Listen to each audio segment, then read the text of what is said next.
أنا عندي 42 سنة وعايشة لوحدي.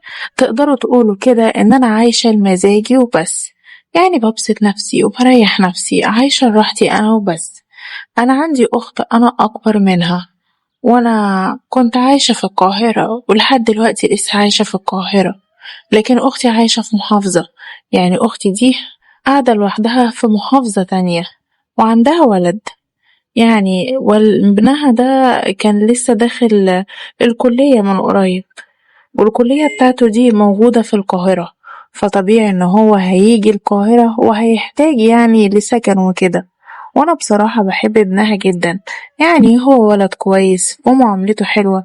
فقلت لها طب وليه تخليه مثلا يأجر او يعيش في مكان برا ويدفع ايجار غالي وكده، خليه ييجي ويقعد عندي. قالت لي بس انتي بتحبي تعيشي لوحدك وبتحبي الحرية وكده، ويعني مش هتحبي يكون معاكي حد في البيت. قلت لها لا ما تقوليش كده، عيب عليكي، هاتي ابنك بس وملكيش دعوة. انتي عارفة ان انا ما عنديش اطفال، فخليه يجي يقعد معايا. وفعلا قالت لي خلاص ماشي، وجه يقعد معايا. لكن انا ما كنتش هعمل حساب ايه اللي حصل وهو يعمل معايا اللي بيحصل دلوقتي. أحب أعرفكم بنفسي، أنا اسمي صفاء، عندي 42 سنة وعايشة لوحدي. وزي ما قلتلكم من شوية إن ابن أختي دلوقتي جاي علشان يقعد معايا الفترة بتاعة الدراسة بتاعته. المهم لما جالي الولد ده ما كنتش شفته بقالي كتير قوي. هو أول ما جه استغربت، لقيته كده طول بعرض وشكله بيهتم بنفسه وبيتمرن على طول، يعني لقيته شاب وشاب قوي، يعني انتوا أكيد فاهمين قصدي. وقلتله اتفضل، وهو أول ما شافني استغربت إن هو راح حاضني. طبعا أنا حضنته، لكن يعني معرفش حسيت بحاجة غريبة.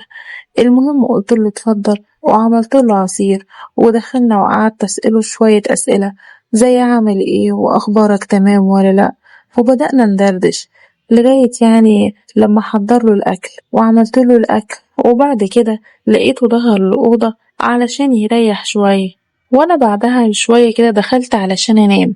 يعني أنا متعودة إن أنا لبسي خفيف، بتعود يعني على كده علشان يعني عايشة لوحدي، فلبست زي عباية كده خفيفة ودخلت نمت على طول. المهم هو فضل قاعد يعني في الصالة شوية، وأنا فجأة صحيت من النوم كده على الساعة 2. كنت أنا نايمة وصحيت فدخلت الحمام، لقيته برضه لسه قاعد قدام التلفزيون، وهو شافني وأنا داخلة. قلت له ايه ده، هو انت ما نمتش ليه؟ قال لي لا ما تشغليش بالك انا بحب اسهر. قلت له خلاص ماشي. ولما طلعت من الحمام لقيت ان هو كان باصص عليا، كان مركز معايا جدا. يعني ما اعرفش، انا قلت يمكن مش غرضه حاجة او كده يعني، بس انا كبرت دماغي ورحت راجعة تاني الأوضة وكملت نوم. وصحيت تاني يوم ولقيته بيلبس ونازل، وانا كمان لبست لبسي وكنت عايزة اخرج. فبقول له ايه انت رايح فين بدري كده؟ قال لي انا رايح على الجامعة بتاعتي علشان في شوية اوراق محتاج ان انا اخلصهم بدري، وعايزة اخلصهم بدري علشان احنا لسه في بداية الدراسة وكده. المهم قلت له طب استنى، انت فطرت ولا لا؟ قال لي لا والله ما فطرتش. قلت له لا طب تعالى ان انا افطرك يعني قبل ما تطلع. ورحت اخدته من ايده ودخلته على المطبخ، وانا وقفت وكنت بحضر له يعني شوية اكل، بطاطس على جبنة على شوية يعني حاجات زي كده على مربى. المهم لقيته طول ما احنا واقفين الولد يعني منزلش عينه من عليا. يعني انتوا اكيد فاهمين كان مركز مع ايه. انا كنت طبعا واقفة وعملت نفسي ان انا مش واخدة بالي يعني ان هو مركز مع حاجات زي دي، بس انا يعني اتصرفت طبيعي ومش علقت معاه. والمهم يعني جهزت له الفطار وقعدنا نفطر وخلصنا اكل، وبعد كده دخلت على المطبخ وقلت له هعمل لك كوبايه شاي. ودخلت على المطبخ لقيته هو كمان جاي ورايا، وهو بيهدي كده من ورا. وفجأة وانا كده طالعة مش كنت واخدة بالي يعني ان هو واقف ورايا، وزي ما تقولي كده خبطت فيه خبطة خفيفة وهو طالع. الغريب بقى ان انا وانا بتلفت خبط برضو نفس الخبطة بس خبطة خفيفة، وعمل نفس الكلام يعني نفس الخبطة. انا اقول لكم ان انا عايشة لوحدي وطبعا ماليش تجارب، يعني كل اللي بعمله مع نفسي، فكون ان ده يحصل معايا دي حاجة حسستني بحاجة غريبة. المهم طلعنا وقعدنا شوية وهو اخد بعضه ونزل. وهو نازل طبعا وانا اخدت بعضي وقلت اما ادخل اخد دش.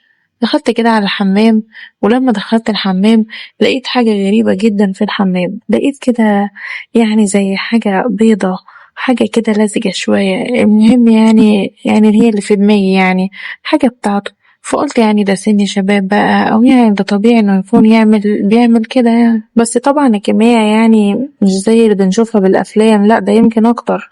المهم بقى كبرت دماغي وقلت انا هطلع اقعد شوية في الصالة واتفرج على التلفزيون شوية، وبعد كده بقى اشوف هعمل ايه. المهم طلعت وفضلت قاعدة لغاية الساعة كده ما جت 1 او كانت 2 تقريبا، فلقيت الباب بيخبط، قمت فتحت الباب. اول ما شافني طبعا برضه راح حاضني، انا مش متعودة على كده، مش متعودة ان حد يحضني كتير وكده يعني. بعدين بعتبر ان ده حاجة غريبة يعني، لان ده حضن راجل فلازم يكون بحساب يعني وكده.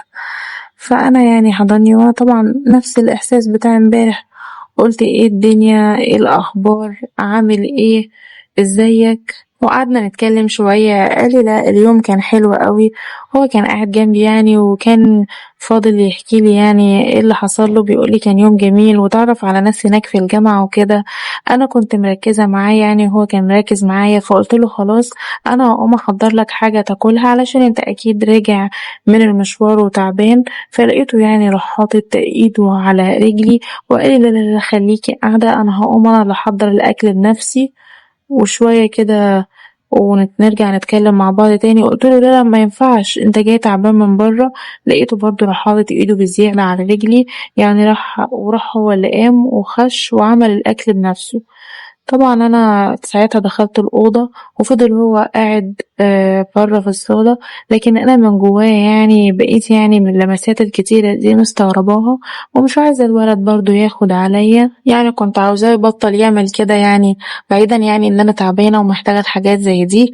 بس قمت يعني خدت بعضي ورحت ولبست حاجه يعني اتقل شويه، عشان الولد برضو ما يبقاش في حاجه من الحركات دي او حاجه من ناحيتي اي حاجه عموما يعني. كنت بحاول اخلي يبقى في كده احترام بينا.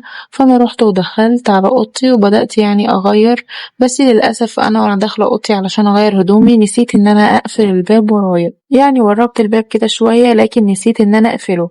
فهو كان تقريبا قاعد في الصالة كده، وقام كان عايزني في حاجة، فقام يدور عليا في الشقة وانا كنت بغير هدومي، فهو شافني كده كلي. المهم يعني هو فضل باصصلي كده ومبرق، وانا كنت واقفة طبعا. رحت لفيت كده ولقيته واقف عند الباب، طبعا هو كان واقف متسمر من المنظر واحنا قدام بعض، وانا زي ما قلتلكوا في الاول خالص انا شكلي حلو وعندي 40 يعني لكن ما يبانش عليا خالص طبعا. المهم يعني ما اتكلمناش، فضلنا كده واقفين في صدمة. هو طبعا يعني من المنظر في حاجة اتحركت عنده يعني، ولقيته اتكسف كده ووشه يعني لقيته احمر كده فجأة، واخد بعضه ومشي. ويعني بصراحة ما نتكلمناش من بعض من ساعة اللي حصل، وعدى يوم، فمش عارفة يعني اعمل ايه دلوقتي. انا حاسة ان انا متلخبطة ومحطوطة في موقف وحش، معرفش الولد ده يعني بيفكر في ايه دلوقتي. مش عارفة بصراحة، اتمنى يعني تعرفوني كان المفروض اعمل ايه، وانا مش عارفة يعني اعمل ايه في الموقف اللي مش لطيف اللي انا اتحطيت فيه ده. فياريت تساعدوني وتقولولي اعمل ايه واتصرف ازاي.